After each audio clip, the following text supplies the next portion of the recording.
Hi, you said your name is Marty? Correct. All right, on a scale of 1 to 10, how open-minded would you say you are? 8. 8? All right. Do you think you should look at both sides of an argument before you make a decision on something? Yes. All right. Do you trust your senses, like, crossing the street, driving a car? Yes. All right. Do you trust the government? Is this on a scale of 1 to 10 or? Or just what do you say? I mean, you trust them 50-50, some of the stuff, not all the stuff, some, or not at all? Not in everything. Not in everything? Maybe Pick and choose? I can live with it for the most part, but there's All right. things I have questions about. All right. Do you think the majority's always right? No, not in every case. All right. How do you think everything came to be? Like, do you believe in like the Big Bang? Do you believe in like creationism, or do you don't have a belief on it? Boy, that's a good question. I don't know. Don't know. Still searching. All right. Yeah. That's a fair answer. Do you think science, or what's your definition of science? Foolproof evidence. Foolproof evidence? Yeah. All right, that's fair. Would you agree with me, like the core of science, it should be observable, measurable, testable? Where did that go by there? I'll say it one more time here. Do you think the core of science should be observable, measurable, testable, and repeatable? Like that's kind of the core of science? Be able to observe it, be able to test it, be able to repeat it? All right. Do you think science should ever be a closed book?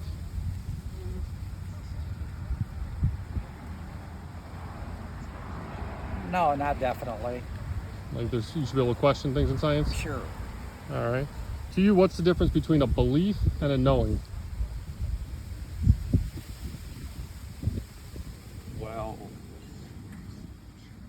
one is based on proof. The other is based on your thinking. All right. Yeah. Would you agree? Like, yeah, he said it pretty good. Would you like a knowing would be there's two people who are talking right now? That's a self-evident truth. Like that's like a knowing. There's two people who are talking. Correct. All right. All right. Here's where the subject goes off. Like I said, 95% of people probably don't believe what I'm saying here, but it's been getting a lot of steam like past so many years. I think the media kind of tries to push it down. What shape do you think the Earth is? Do you believe it's flat? Do you believe it's without form, or do you believe it's an oblate spheroid like you've always been taught?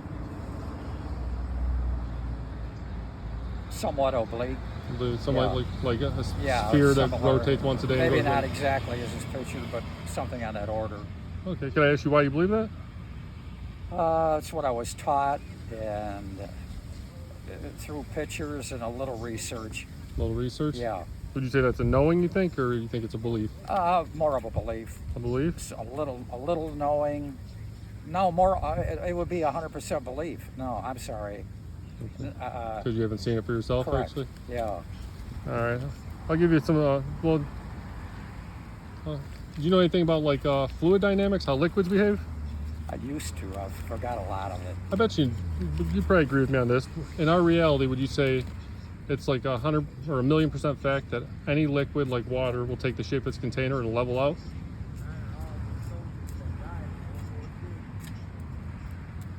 Oh, that's a tricky one. And does water always take the shape of the container and always level out? Put it in a cup, put it in a pool, put it in a bath? I believe so. All right, so they tell us the Earth is covered in over 72% water. And if that's a fact in our reality, how could it be a sphere? Good question.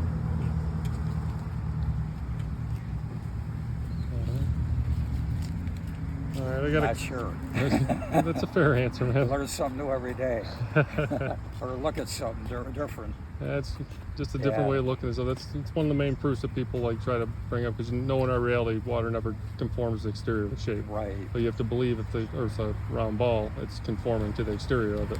Yeah. Most people say gravity, and they can measure things fall at 9.8 meters per second squared, but just because things fall at that rate of speed, I don't believe proves the shape of something. Right. All right. Do you think we breathe the same stuff in space? Like if you're next, Everybody? like no, if you're up next to International Space Station with no suit on,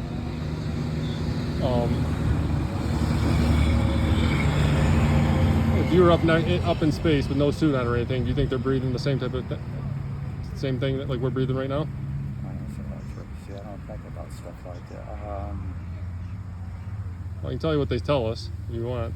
Yeah. They tell us space is a vacuum, which is it's like as close to a negative pressure system as you can get. Uh-huh. And we live in a positive pressure system. Have you ever used like a pressurized deodorant canister before? Spray your armpits? Yeah, right. You know, so it's known in science and application to keep like negative pressure in there. You need a solid barrier. So because yeah. you know if you puncture that, the air comes out. So again, in our reality, nowhere in nature does water conform to the exterior of a shape. And then our reality, they're telling us our atmosphere is adjacent to the vacuum of space without a solid barrier. Would you be able to give me an example of a positive pressure system against a negative pressure system without a solid barrier? No. No, I've never gotten an answer, so don't feel bad. I've done a bunch of these interviews. Right. Do you know like the difference between eclipses and stuff like that? Between eclipses? Eclipses. Very little. I mean, I watch them, you know, but it's more for entertainment. You know, I haven't researched it too much, you know. All right. Well, a solar eclipse is when the moon goes in front of the sun, and a lunar eclipse, from if what you believe like the Earth's a round ball, is the Earth. Can you hold up both your hands like right out in the middle, like how my hands are? Can you hold your hands out? Let's say the Earth's in between both your hands. The sun's on one side, and the moon's on the other, and the Earth's right in the middle. They say it's the sun's shadow casted on the Earth, and it always creates a curved surface on the moon for a lunar eclipse. And they say that's like big. They say that's a proof that the Earth's a round ball because you're assuming that's the Earth's shadow on it. Okay. And it's always dark at that time. And this theory here, the sun's directly across from it. We're kind of pushing that like maybe space and time don't bend, and it's actually the sun that's blocking out the moon. You think that's a possibility? And there's nothing in between. There's no round ball in between though. I'd say it's possible. It's possible. Yeah. Yeah. All right. Do you think? Well. With the knowledge I've got, you know, I mean, I don't have enough to really throw back and forth, you know. So I just say it's possible because anything really, just about anything is, you know. Yeah. Yeah. All right. Have you ever have you ever heard like the Antarctic Treaty or anything like that before? What? The Antarctic Treaty? No, boy, you're on a subject I don't. No. If you were on numbers or something, I'd be with you. But this is. Well, I mean, I can spit out some numbers and stuff they tell us, like about the ball, if you want, like that. No, I meant like just you know, to come up with numeric answers, you know, but. Yeah. Well, numeric, I'm sorry. Yeah, well, the Antarctic Treaty, it's just something they started. It's the only sovereign nation in the world, and they started it right before the space race, supposedly. Okay. So, like, this is getting at is, like, maybe they're hiding part of their land, something like that. And, basically, they fake the moon missions to fake our reality. Like, all the governments are working in unison and kind of doing that. But, I'll give you a couple of reasons, what they claim is, proves, like, the Earth's a ball. Have you ever heard of the North Star before? Yeah. You know where that's at? I say it's right in the very middle of us. Have you ever seen like the movie The Matrix or anything? No, I don't get into that, but I have heard about the North Star and I've seen it. You know. Right. Well, it's the fact it's the only stationary star up there, and it's right above the North Pole. It vibrates a little bit. Didn't even know that. Yeah, but basically this theory states, and every star has perfect geocentric circles around it. So this theory basically states that everything's spinning around us, and it causes a Coriolis effect in both parts of the world. And the moon pushes the tides, the sun contracts the tides. They say if you shoot a long distance bullet west, the bullet will dip down when the sun's there. I say that's based off a false axiom. If you shoot a bullet west at nighttime when the moon's there, it'll bounce up, and the lunar eclipse is the sun blocking out the moon. So, would you have any would you be able to, probably wouldn't be able to disprove any of that?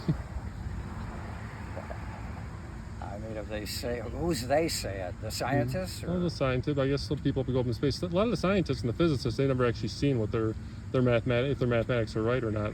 You know, you got people, astronauts claiming to be up in space, but you know, you have scientists down here making up all these mathematics and stuff, and they aren't seeing actually what their mathematics are producing. Well, so I mean, guess my answer will just say is I believe it because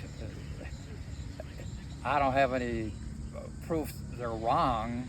I don't really have any proof they're right. I guess I'm just going on trust, you know. You just have a belief in it? Yeah, a belief, exactly. All right. Can I give you an example of a logical fallacy real quick? What is that? A logical fallacy Here, Logic, I'm going to give you an example of logical fallacy. And at least fallacy. in this, a logical fallacy. Yeah, okay. If we went to a tennis court right now and I threw 15 tennis balls on the tennis court, would that turn the tennis court into a round ball?